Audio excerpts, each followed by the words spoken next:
There's a question I don't think is being asked clearly enough right now.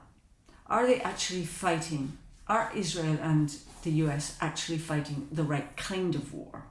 Because what we're seeing looks less like a failure of execution and more like a mismatch between the tools being used and the problem they're ostensibly trying to solve.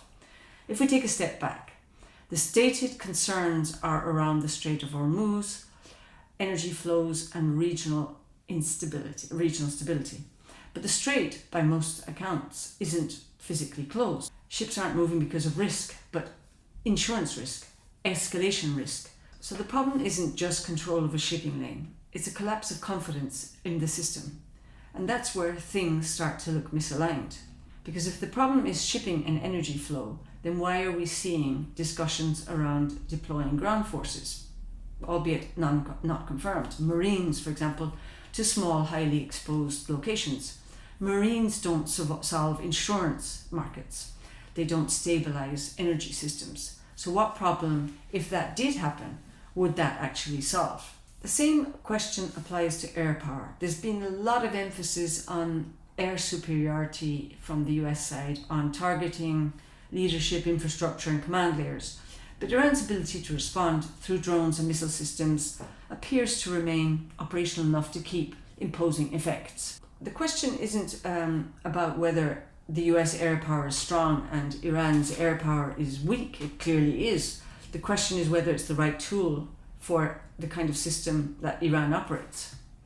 Because what Iran seems to be operating is not a concentrated, easily targetable force. It's distributed, it's mobile, it's redundant. It doesn't need to dominate, it just needs to persist. And that changes the nature of the problem.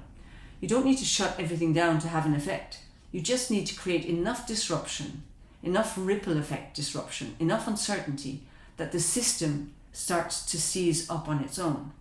And that's what we're seeing in energy markets, in shipping behavior, in insurance decisions. So while one side may be trying to control the environment physically, militarily, the other may be operating in a different mode entirely, imposing cost, creating instability, forcing reactions, and using, above all, its leverage in the case of Iran. And if that's the case, then we're not just looking at escalation. We're looking at two different models of warfare intersecting, one based on control, the other based on disruption. And those don't interact with each other cleanly.